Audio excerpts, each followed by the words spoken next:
With me, I have Marco, and his official title is Graph Engine Wizard, but he's not just Graph Engine Wizard, he's actually also our backstage wizard. He built whatever you see on this Into Design System conference, and he set up the whole thing. So I think he's like the real master. Hello, Marco. Are you with us here? I should be there. Hello, Yes, you can hear hello. me. We see your beautiful curls. Thank you very much. Yeah, it's a rare thing. I can only dream about making them so pretty. Um, but yeah, let's start with your love for mathematics because this is closely connected with the graph engine. I heard a funny story how you loved your mathematics in your high school. Yeah, it was really good. I think my average math grade was between really bad and sufficiently not good at all. Yeah, somewhere there. I actually failed my higher technical education because of math. But yeah, school is something different, right? Your love stayed and you started writing all these algorithms, and without you, graphene engine would be something completely different. Yeah, I think like it's quite a big difference, as you said. Like in school, you learn like what log means, kind of like it's just like without practical case. But like spotting these patterns in designs, that's really something I love. It's just like, yeah, my love language. And also the basement, is your I would say favorite place because it has so many cool details.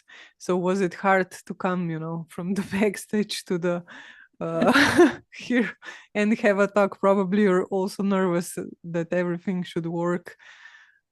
Well, I hope everything works out. I think there's still our host PC visible, so we should turn off the camera there. And I don't know if I can do this from here, but somebody for sure can press the video icon out there. Yeah, it's stressful, right? Full day conference, and then the last talk today. I hope I'll please everybody with my talk, and it's I'm not sure going to be you too will deep. crush it. Let's give it a try. You never know. So if you're ready, let's jump right in. And we're ready to go.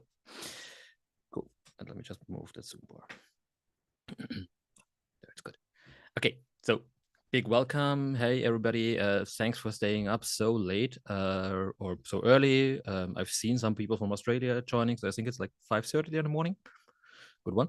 For the ones in Europe, thanks for staying up that late and be part of that. So today we are going to talk or take you on a journey to explore the cosmic code. We will see how understanding the deep patterns in design can change everything, much like how understanding the cosmos changed our view of the universe. And let's kick it off with a short little video. They thought it was just color, just spacing, just buttons. But design was never just design. It was the fabric of the cosmos. For centuries we've searched the skies, and now we search the screens. Same chaos, same beauty, same obsession to understand. Designers, once mere stargazers, have become the architects of cosmic systems, armed with algorithms, fueled by ratios, dressed very well.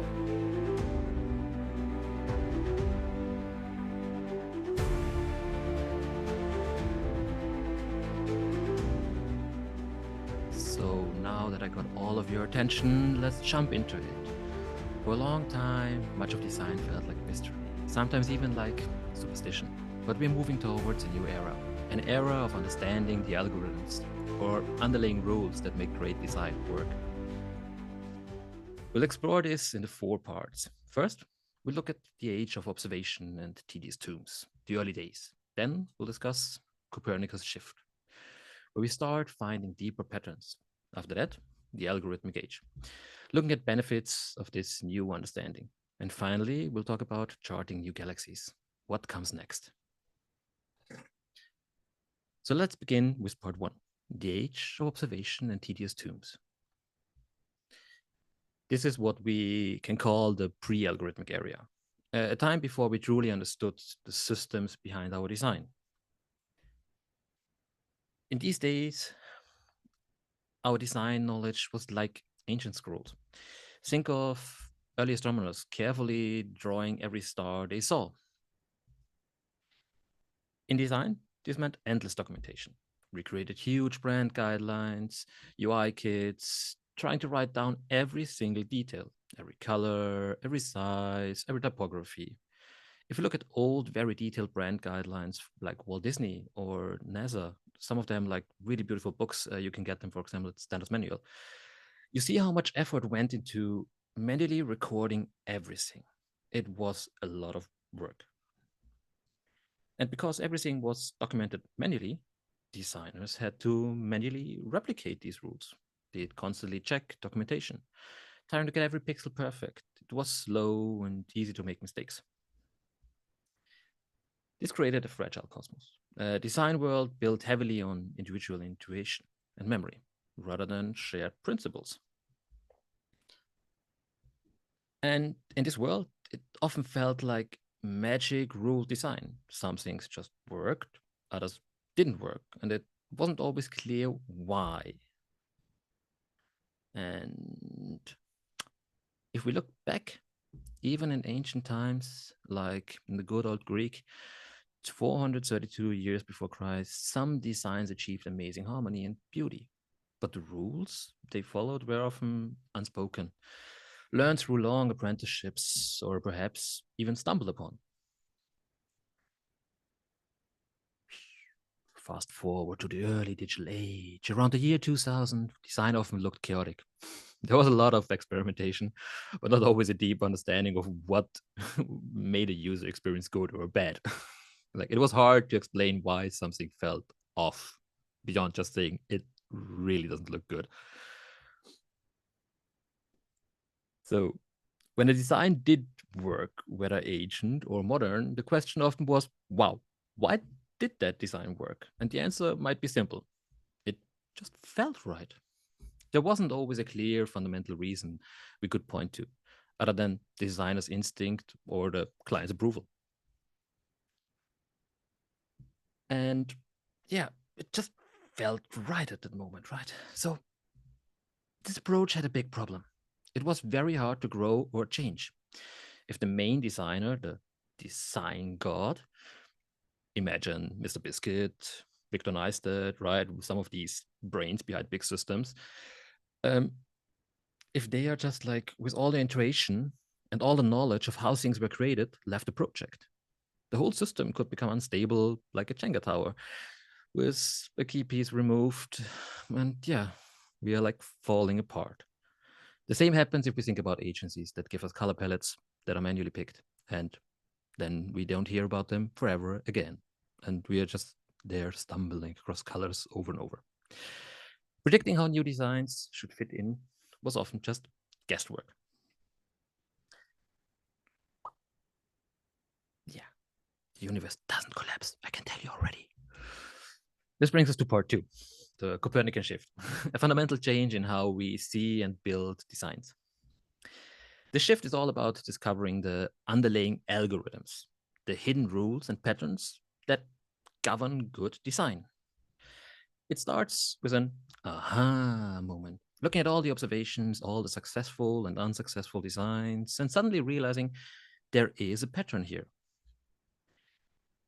This is like the revolution in science. Think of Copernicus, Newton, Einstein. They looked at vast amounts of data, meticulously marking, and found something deeper, elegant formulas, universal laws. One simple formula could explain and predict complex behaviors, replacing hundreds of pages of notes. We're aiming for the same in design. And here's the exciting part.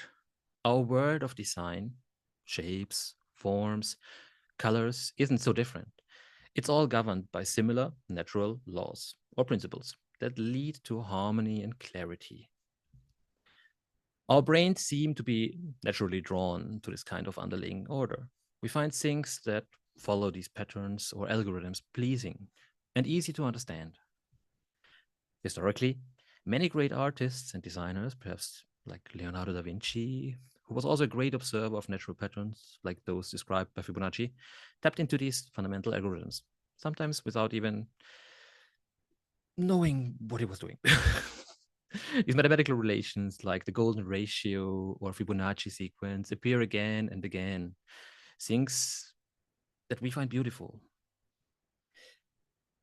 And we see this pleasing harmony of underlying order in nature.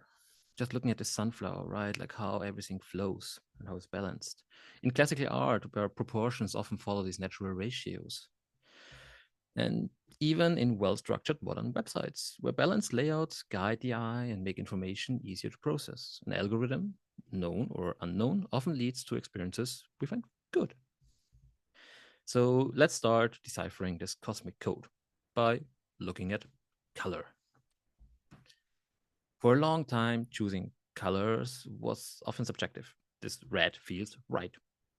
It felt like just throwing random splashes of paint around and hoping for the best.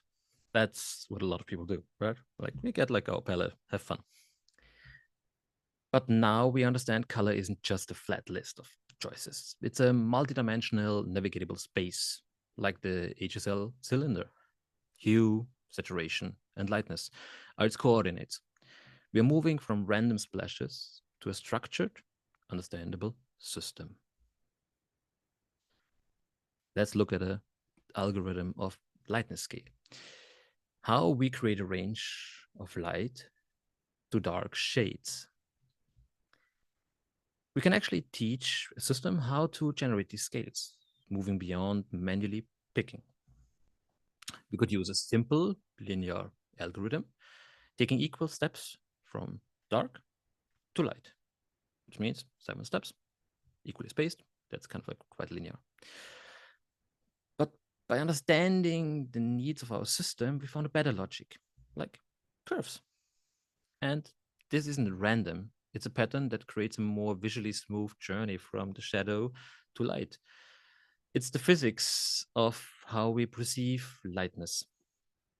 And now we shortly jump out of Keynote, and I'm just going to show you this. And you can switch back and forth.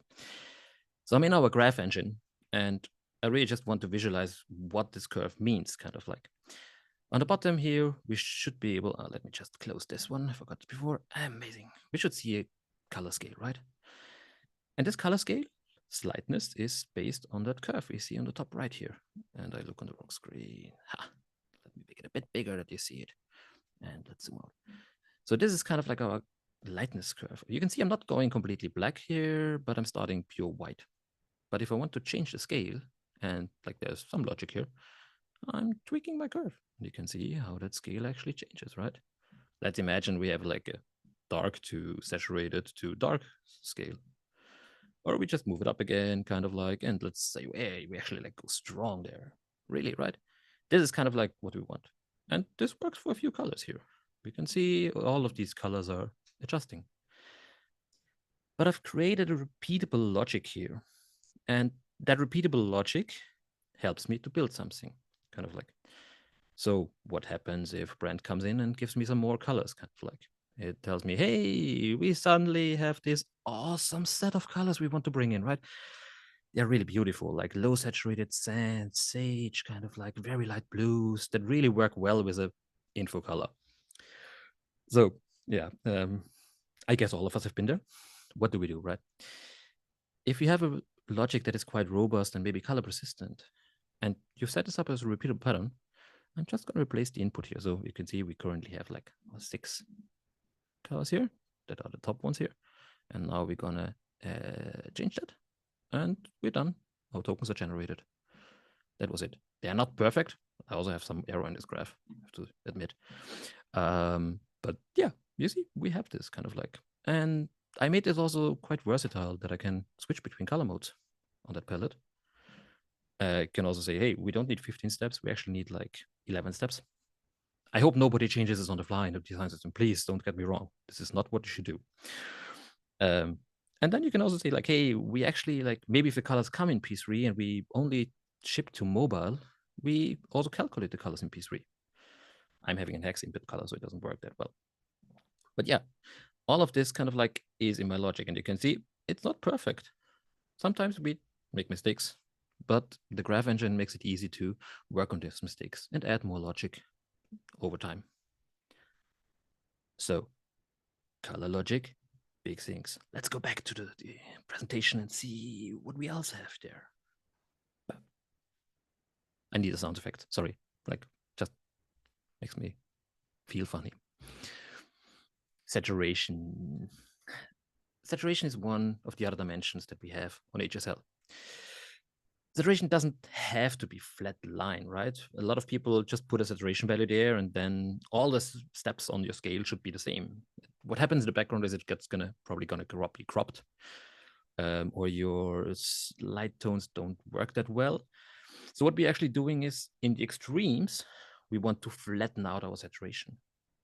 Our saturation should be kind of working towards our base color, which is normally the highest peaked saturation, and then flatten out to the ends, kind of like. So we always want a curve for our input color or like our base.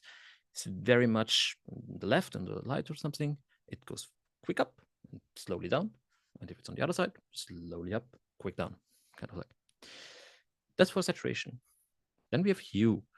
Most of the times we have a quite straight hue. It just goes from 360 degrees to 360 degrees, or from 28 to 28. But what happens with our yellow to red, the orange tone, right? A lot of us don't like that muddy yellowish tones, brownish tones, kind of like. So we can find a pattern that says everything that is in that hue range gets a bit of a hue rotation. So if you are a color inside that yellow place, we rotate 15 degrees to the right to give you more reddish tone. Sorry, left. Right would be greenish. And that's kind of like a teachable behavior. We can teach the system, hey, do this special thing in that range. And we can also say like, hey, at the ends, we do it by 0 degree, and in the center by 15 degrees. So it always works, kind of like we can have all these different definitions. It's just about finding the pattern.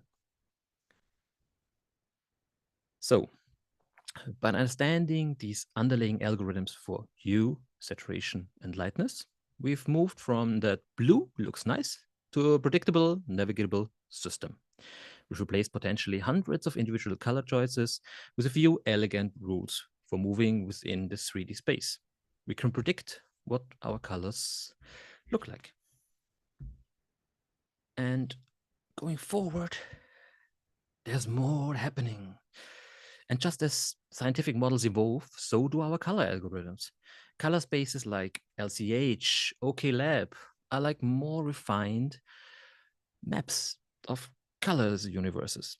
They align even better with how humans actually perceive color, leading to even more harmonious and predictable results. The principle is the same: discover the underlying math and teach the system the pattern. So what I want you to take out of that is like, each color space is just a 3D object. And we're also going to shortly jump into a demo here to give you the more visualization of this. And there's like this awesome tool by Aradov. And this is a visualization of color spaces. And if we zoom in here, that's RGB. RGB makes no sense for anybody, just for a machine. We don't understand RGB.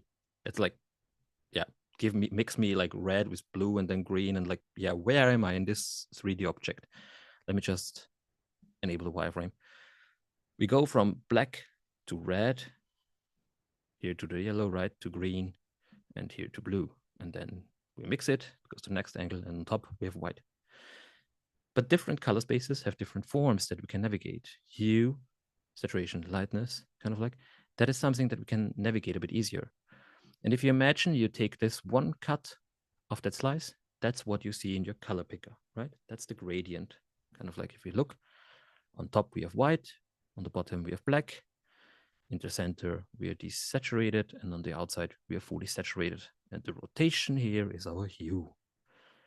And that we can do for every color. We just need to understand how the axes work. The lab is hard. Like, you can try, have fun. I don't like it. But you can see like all these color spaces just have different forms. Same here for LCH, right? Where the peak chroma is not balanced, kind of like it's not normalized. So it has different top saturations. All of this is very interesting, kind of like, and you just need to understand how to navigate through this 3D space, how you can bring it down. But at the end, you can separate your concerns. You want to look at lightness separately. You want to look at saturation separately. And you want to look at your hue separately. And then we combine this to an awesome color palette. So let's jump back. Animations, sound effects, everything. Boop. See? I can do it again. Better algorithms for true perception. Next thing, color is done. The search for underlying algorithms extends beyond color. For spacing and typography, we find similar universal laws. Instead of random pixel values, we discover the power of ratios, modular scales, and rhythmic progressions. These mathematical patterns, often found in nature and classic design, create natural balance and hierarchy. We are again replacing endless lists of sizes with a few core algorithmic rules. It's like finding the mathematical music of layout. Boom. Pixel KSO, no scatter ratios, modular scales, making type look fly. Rhythm in my kerning, math in my eye. Why use 37 sizes? Just pick 5. Nature's blueprint now in CSS.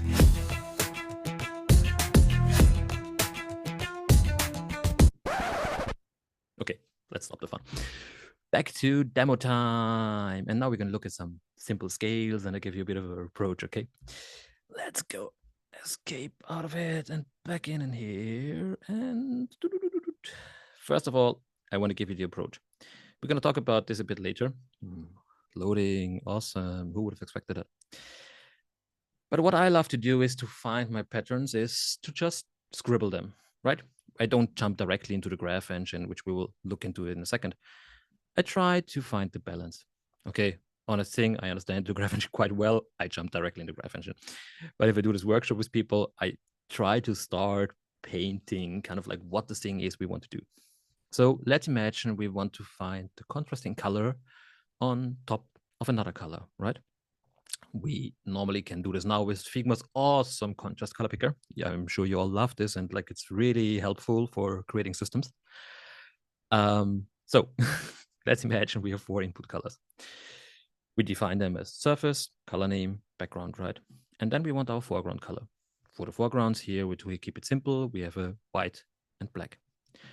Our red box means we want to repeat the same process for each color in our list. So we have negative, positive, warning, info.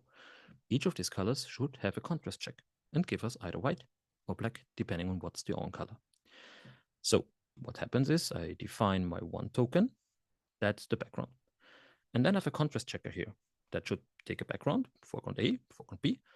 And then we define the algorithm. Could be WCAG, but maybe we also want to use APCA. Something that just works for you, right? Yeah. Oh man, I stick with APCA. Can't see the screen that well. And from that, we're defining our surface color foreground. Now we create tokens from that. That's a graph engine thing kind of like. And then we create a token set, and that's it. So now we created for each token or each color, an on color, and have like the token surface color foreground and surface color background for each of the colors in that list. That's what we want as a repeatable logic. That's something that's really, really helpful. So let's jump over into Studio and let's load up. Why is everything loading again? Oops. Why am I in this project? See, nothing is like how I wanted. Oops. I can tell you why, because I switched to the wrong project. Okay, here we are. Graph engine again. Now it looks a bit different, but we do the same thing, kind of like. I have 3 scales here. We have on top a color scale. It's really just a lightening and darkening with 5 steps up and 5 steps down from input color, which gives us a list of colors. So from 100 to 1100 here. The scale below actually creates another list for us. This creates our F1 dimension to F6 dimension. So it's our foundation dimension. On the bottom, we're actually creating our font sizes, also F1 to F10. It's 3 scales, and this graph executes all of it at the same time. And if we switch to the table view now, you can see our tokens here. So on top, we actually have our deep sky blue scale, kind of like that name is auto-generated by the input color. Then we have our dimension tokens here of 6 tokens, and then we have our font sizes below. The font sizes are defined, 12 pixels is the smallest, 96 is the largest. So let's change back to the graphs and remember shortly what we have here. So we have 12, 21, 30, 39, 48. No sane person would have this type scale. So let's fix this, right? The input for this is actually a graph, a linear distribution here, as you can see, and this samples a floating curve, kind of like on the points that we have. So how many steps we have, it samples that curve. So let's say what we actually want as a growing behavior is more like soft growing at the beginning, and then we want the more rapid growing behavior of our type scale. So we adjusted that curve now a bit to like really like be flat here. And now we can switch over to our table again. And that looks better. I mean, like not perfect, but 12 pixels, 13, 16, 20, 26, 35. And then it grows quite rapidly. So this is actually, yeah, what we want, right? More subtle growing behavior to small scales and then go big. And if I want to change, hey, our biggest step is not 96, we then change it to 128 and we switch over and our tokens are updated. I don't need to manually go through every item. We don't need this stargazing documentation of every single item. We create our logic once and repeat it. Dimension follows something similar here. And this also follows like harmonic series, something that Victor covered in his talk yesterday. Kind of like he had like this crazy math formulas.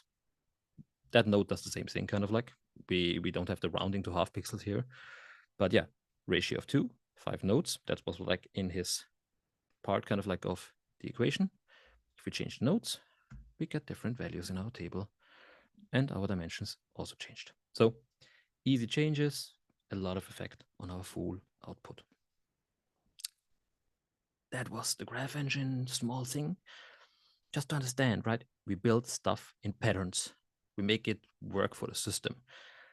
Mostly focused on foundational things at the moment. That's where this makes really, really a lot of sense if you calculate this. Now let's jump over to the presentation again and play. Yeah, talk tokens to me. Also, cool stuff. See. Let's go on. Part 3. This brings us to part 3, the algorithmic age. This slide is awesome. This is an age of predictable futures and elegant systems, all thanks to understanding these underlying rules. Once we understand and implement these algorithms, our design systems change. Like astronomers predicting planetary movements, we can now predict how our designs will behave, how they will scale, how they will adapt. We move from asking what if to saying we know. There are fewer surprises. That button won't suddenly turn the wrong color because it's not a random choice. It's the output of a known, predictable algorithm. It is repeatable. It is machine readable. Something very important for AI, right? AI can't work with static values. It's important to remember, these effective algorithms don't usually appear on day one. This isn't about inventing an algorithm first and then designing. It starts with observation, often in a period of what might seem like chaos at the beginning, right? Or pure experimentation. We need that phase. We need to explore. We need to find the right thing that balances it. And then we start to find that thing inside the chaos. Like in science, it's a process. We first observe, we document, we start spotting patterns and what works. From there, we might form an initial hypothesis, some early formulas or rules that explain those successful designs. And then often when things are going really well and we've tested and refined these ideas enough, the underlying algorithm and elegant formula starts to emerge. We arrive at a predictive system. It's a journey towards this deeper understanding. Yes, we got it. The more you'd have, the easier it gets.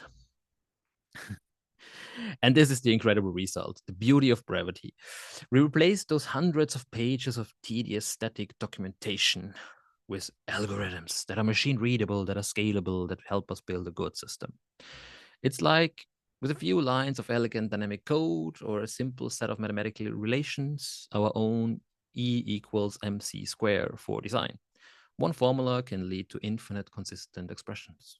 Our design system becomes less of a fragile library and more of a powerful generative engine.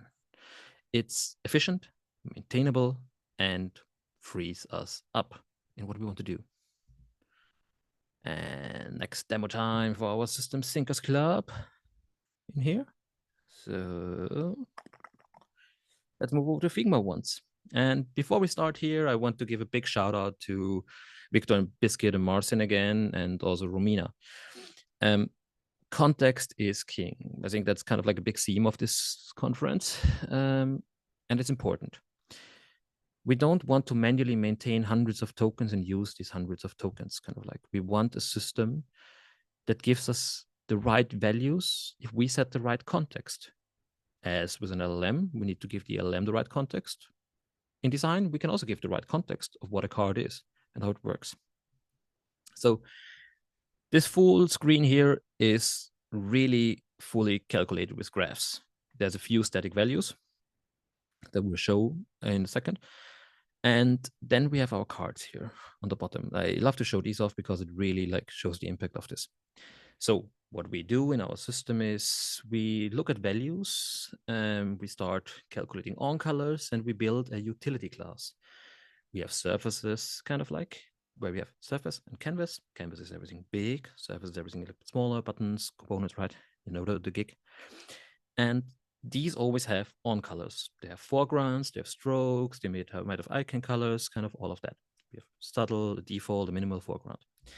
And if I select my cards here, Figma is really interesting with that. So Biscuit will also have this kind of like, but as I said, like we all came to the same solution. So something has to be up here, kind of like, don't be the dinosaur that uses like a token that's like 10 miles long, right?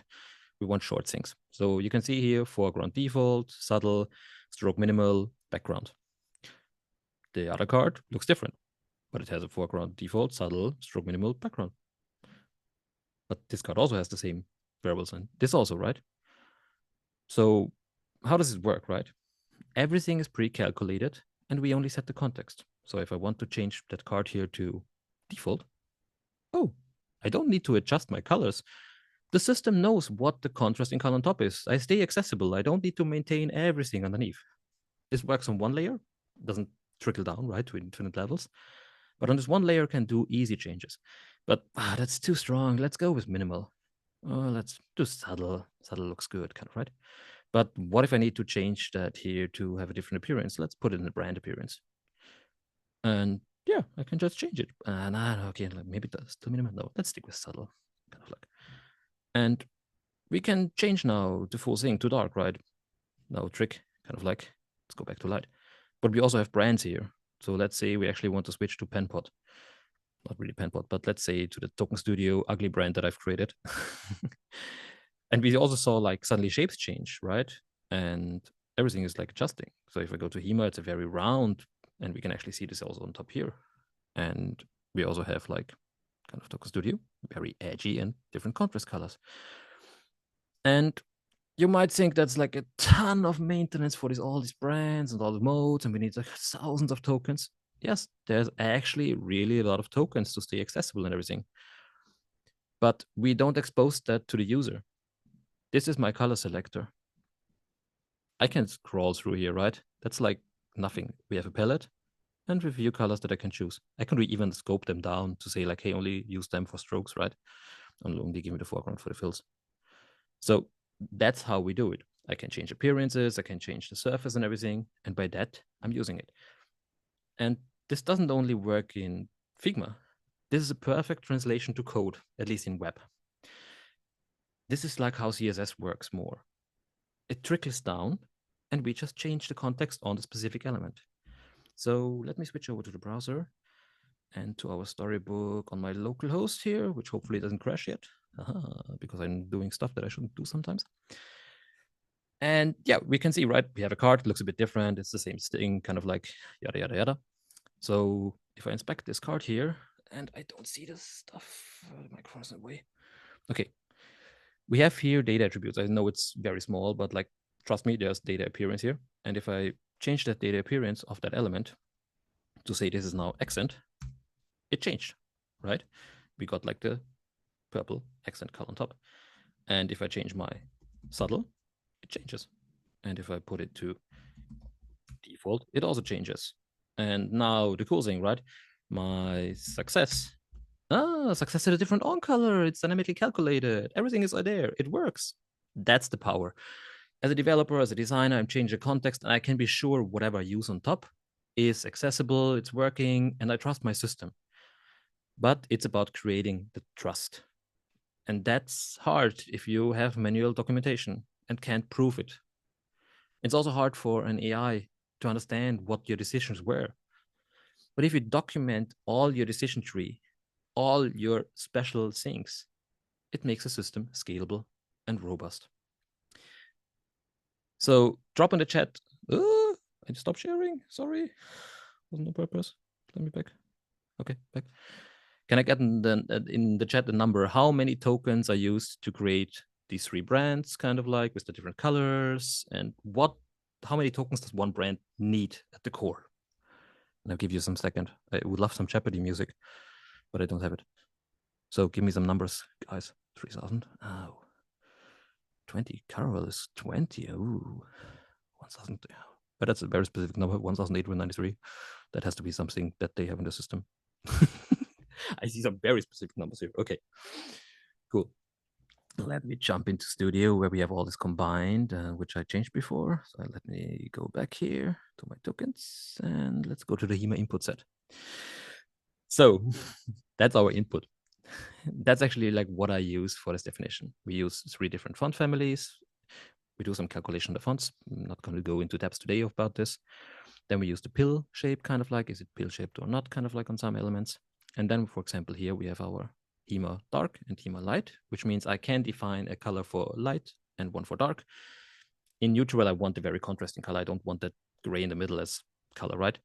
And here, if I have, like, for example, my segment default, this means kind of like this is symmetrically in light and dark. I could have an automated logic that just lightens it and desaturates it a bit in dark mode. This is kind of like what I would probably like build if I would do it dynamically. And then we have the roundness here. The roundness is just a factor between 1 and 0. So like, are you 100% round or are you like 0% round? That's a big difference of what we saw in Figma. So shortly back, this is the input for all of this. And this is then dynamically creating tokens and variables.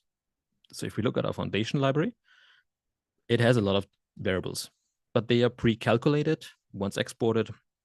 And Figma doesn't need to care about that. I don't need to manually maintain these thousands of layers and calculations and everything. It comes out of the box with what I want. So I'm mumbling. We need to go and play again. Sound effect. Ooh. Demo effect. Okay. System Thinkers Club. Join it. It's cool. It's just a cool kid. Part 4. Charting new galaxies. We want to explore. We want to get to what's really important. We've started to map the basic physics of our design universe, right? Color, space, type. But the cosmos is vast. It's big. We don't know the end of the universe. So what does this mean for you as a designer, as a design system contributor? Your role evolves. No longer just documenting, exploring. You're actually shaping the underlying laws of your system. Kind of like you need like all of this special things that make your system work, that make your brand. You've seen our brand, right? There's a few roles that make our brand. And that's what's important for a brand. So yeah, the next frontier, deeper understanding, richer systems. That's what we want. And looking ahead, the next frontier in design systems is all about achieving a deeper understanding. This allows us to build richer, more sophisticated systems that can handle more complexity with elegance. And there's a lot here. We have to explore a full universe. And I will tell you, it is fun to explore these things, kind of like do it on your free time also, if you're not having it in your job. But there's a lot of things that just like are so much fun to explore. So let's think about a few examples where this comes in handy. Kind of like typography. One example is the viewing distance. You all might have heard about like calculating reading size on viewing distance. There's some formulas behind that. I love the German DIN 1450 industrial norm that defines kind of like how big a font needs to be by a viewing distance on a specific device with lighting condition, visual acuity calculated in there, and the X height of the font. By that, I can calculate my base font size for reading text. And it's awesome because this gives me a well-balanced font. Doesn't matter kind of like what the font input is. If I have this formula set up, I can dynamically calculate my scale based on the input. Maybe it's 17 pixel, maybe it's 16, maybe it's 18 because the X height is very small, or maybe it's a very condensed font with a high X. Then it's maybe 14. And that is one piece. There's another one kind of like, which is combining a brand with personal preferences. And that's such a big thing. The future will be about customization. Kind of, we saw this just with Material launching the new system. It's all about more vibrancy and getting the user in and like sharing these things. So how can I manage a system that can take these personal preferences and mix it with a brand to give you your personalized experience? That's super cool. If you understand these few little intricacies, you can get there. And that's also awesome for accessibility. Imagine you have a red and green insufficiency, right? Rotate the hue, get other colors that work. So that's there. And then imagine we adjust to our touch point, like HMIs. We're sitting in our car. There's like 7 different displays now, right? One above front view, the HUD display, the center display, the right display, the kids display in the back. I don't know. Maybe it's the one on the taillight too, and one on the mirrors, and one on the your back mirror, right? Also display now. All of this, they have different form factors. We need to calculate. We need to spread the grid for that. But if we know the inputs, we can dynamically change with patterns what we need to deliver. A ton of things are there. So, to be honest, go deep, explore, and don't be a dinosaur, okay? But be the shining star. Kind of like be the one that really explores our universe and defines these rules or finds them kind of like in what you think is the good output. So, what's your mission? Observe keenly, look past the surface for repeating successful patterns, hypothesize and test. Can you define a rule or a relationship that explains it? And define the logic. Use tools like the graph engine, right?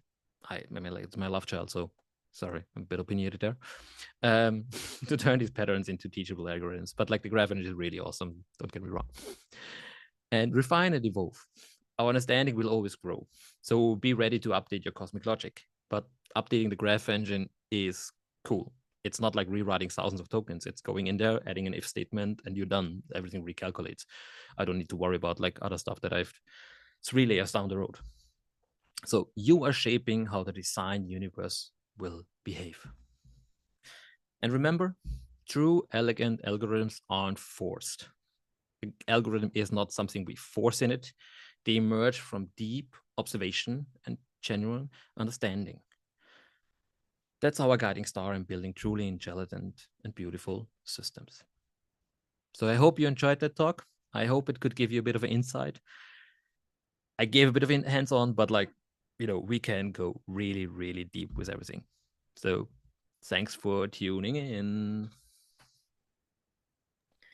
Thank you so much, Marco. I thought I was sleepy before, but now I will not sleep. Awesome. This was some semantic magic. And I definitely think you should come in front of the screens more often, because you are skilled in giving presentations and people loved it a lot. Awesome. And the first question was actually about if you can share some tips on storytelling and how you did your presentation. Yeah, like I talked to somebody in our company and told him, hey, like we need a presentation. I completely blocked my, to be honest, I had a lot of weight on my shoulders in May. We're setting up the conference here in my place. And we just have like the most awesome team ever. And they jumped in and built this stuff for me. And I'm just like amazed by what you can achieve, right? It's beautiful. And I also love it. But well, you also had to build the graph engine, so we accept this. thank you very much. Thank you very much. Yeah, no, but like we have more than a team, we have a family, and everybody helps together, and like it's a collaborative effort. Yeah, exactly. So another question is, what are some helpful resources for understanding algorithms from a design perspectives? I would say it's not really understanding the algorithms at the beginning. LLMs are really awesome at that, kind of like. It's more about finding the balance, kind of like. So if we think a bit about kind of like what is actually balance, kind of like in the system, right? We look at kind of like how our typography grows. So let's imagine we already have a type scale. Let's put that type scale into GPT, whatever. Like, sorry, I'm opinionated, like some, and just tell it, hey, what is the underlying logic behind this? Can you bring this into a math formula? Kind of like that makes sense. A lot of us already have like a factorization in font sizes, like multiply by 1.25 or like 1.125, right? Like all of this kind of what Proportio does and like a lot of the other tools do. We already have something there maybe, and maybe we're just off by 1 or 2 pixels. That sometimes works to change, and suddenly I have an algorithm that is scalable, and it's easy to add breakpoints now. If I have one formula, I don't need to recalculate or rebuild every breakpoint. I can actually like use this formula, change the ratio, the scaling behavior, and yeah, by that get nice breakpoint scales for my typography. Excellent. Yeah, another comment was that your voice is very calming to listen to. So like half of the people are not sleeping. Okay, good. Good night. Bye bye. No. I'm not good at singing lullabies, so like yeah, sorry. They are searching what are algorithms and where to start. They are in their dreams. In addition to color theory and math literacy, I'm interested if you add in the design principles to communicate how colors layout can be built and documented into a design system. So colors is such a interesting topic, right? It always depends of how you scale, and a lot of us are faced with legacy, right? We get brand colors. Some of us get 1 brand color, some get 4 on the same scale, right? Like some get 10 maybe, and you need to work with them. Kind of like it's a tricky topic, and it always needs to break some things to build something new sometimes, kind of like. But the principles behind is really just building it, kind of like, okay, what is my contrasting logic on top of that color? What are the steps I want to achieve? Kind of like, what is the contrasting way? So you saw in the curve I showed, right? We had a steep drop at the end, kind of like. That is because in a light interface, we want to keep our interface light, also from the heaviness of the surfaces, canvases. And by that, we want more granularity up there. For the contrasting colors, we don't need granularity, we need contrast. So why do I need like 15 values in the darks if I only use 2? So this is kind of like how the graph engine or like just this algorithmic approach works. You define the pattern, the logic that should make it scalable. But there are limitations, and you always have manual overrides. Yeah, but probably there's a step before this that you actually understand, you know, what are the different lines there and how to connect everything. Yeah, so if you want to go into color theory, be up for a trip of months. Yeah.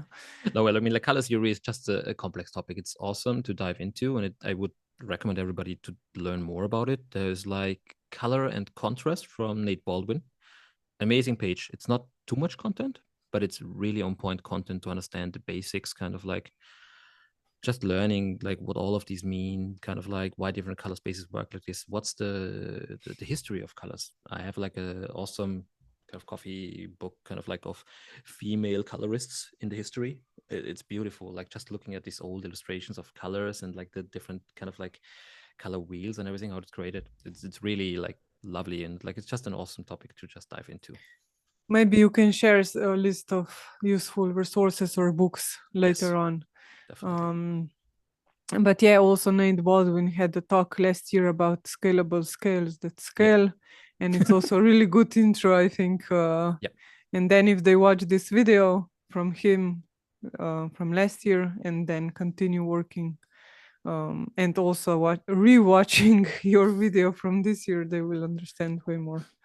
There's also a good video from last year from Mike and Jan, kind of where they explain a bit the bigger vision of everything, kind of like how it then connects, like where we get like our data into the graphs, right? Where we get our ticketing in there, where we can do A/B testing automatically, kind of like all of that is pieces that we can do if we have our logic documented and like processable by a machine. So you want to say it's not LLM generated? You actually did it. Well, like just joking. I don't know if everybody needs to be building graphs, and if like what we have at the moment is the perfect way to building graphs. It's very tedious. But if we look at the future, there's some awesome voice models that allow you to just talk with your machine, right? Like Gemini Google showed off some really cool stuff there. What if we just talk with the graph engine and it starts building our algorithms in background? I just need a visual representation of what's there, right? Kind of like, and explained, hey, like in the darks, this is fine, but we might need to desaturate there. What I had, like my color tones in the darks were actually too saturated because I forgot to pull out that one value in the saturation. And what if I can just explain it to the machine and it can start documenting? Because the graph engine is machine readable, it can start adding nodes to my graphs. We can interact with it. And maybe not everybody needs to build manually nodes and connecting them, but like the engine builds it for you and you explain it how you want it. So where's the switch? In work. Yeah, people are asking where can they get this t-shirt that you're wearing. Oh, I think for that you need to ping us, kind of. Maybe we haven't gone in mass production yet. They're like very limited quantity. There's I think one t-shirt outside of the company yet. So yeah. So keep an eye on us. I'm no sure t-shirts. we will get some. Hey, no, they're coming. They're coming. We're working on it. Okay, thank you so much, Marco. You can take the time and check the other questions, Awesome. but probably they might arise also tomorrow when people, get all the thoughts together. Yeah, that's like true. And I will check the board and answer stuff, kind of like, yeah, and just be there for questions. If you have challenges that you don't think you can solve, please feel free to reach out to me. I think we can solve a lot. And I love challenges. That's my specialty. So bring me the hardest stuff you can figure out, and I love to dig my head into that and jump in.